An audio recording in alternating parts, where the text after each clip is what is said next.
Andito kami ngayon, bibili kami ng kung ano-anong anik-anik pang exchange gift niya dahil bukas Christmas party nila. Kailangan daw kulay purple dahil yun daw ang request ng nabunot niya. Alam pala nila yun, dapat hindi alam, 'di ba? Para may surprise, bida-bida. Nangingialam, nanay ka talaga. Oo, at ito nga, nag-ikot-ikot kami dito mga kananay at naghahanap nga kami ng meron pa talaga sila color coding sa kanilang dress, sa kanilang attire. Ang bad naman yan. Ano ba sinasabi ng kananay nyo? Lasing na naman. Pagudar yan. Maghanap kami ng kulay red daw kasi daw yun ang kanilang ng color coding nila. Ang tema ng kanyang susuotin bukas ay red and white. Diyos mio, sabi ko may pantalon ka pa doon na white, hindi na daw pwede yun at masikip na daw. Samantala bagong bili lang yun.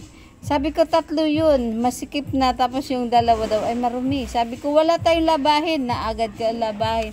Wala talagang panalo, talagang gusto niya bumili, wala tayong magagawa. O siya, sige pagbigyan. Dahil pag yan hindi binilhan, nako. Akong anong kulot ng damit ng buhok niyan, kulot din ang utak niya. Mga kananay, nakakaaning lang talaga pag ang anak mo ay mabil mo ko. Nakakaaning ng utak. Ayan talaga pag ginusto. Agusto kasi yan ewan ko ba. Pero may kilala akong Agusto, ang bait-bait. Oh, napakabait niya. Wala akong masabi sa sobrang bait ng taong yun. Congratulations sa iyo, mabait ka daw. At eto na, nagugutom. Siyempre, pag kami pumasok ng SM, matik yan, may SNR. O di, tumakbo si Jollibee. Pero nag-SNR kami. Sabi niya, kakain daw muna siya ng SNR at magsisimbang gabi.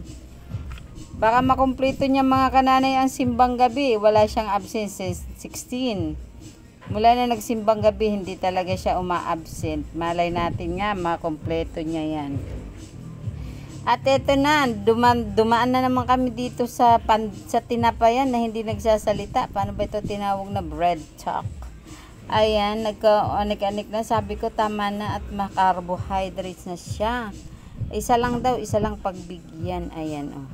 Pero gusto nang tumusok ng may hotdog. Sabi ko wag na, bawal. Nakinig naman ang kananay.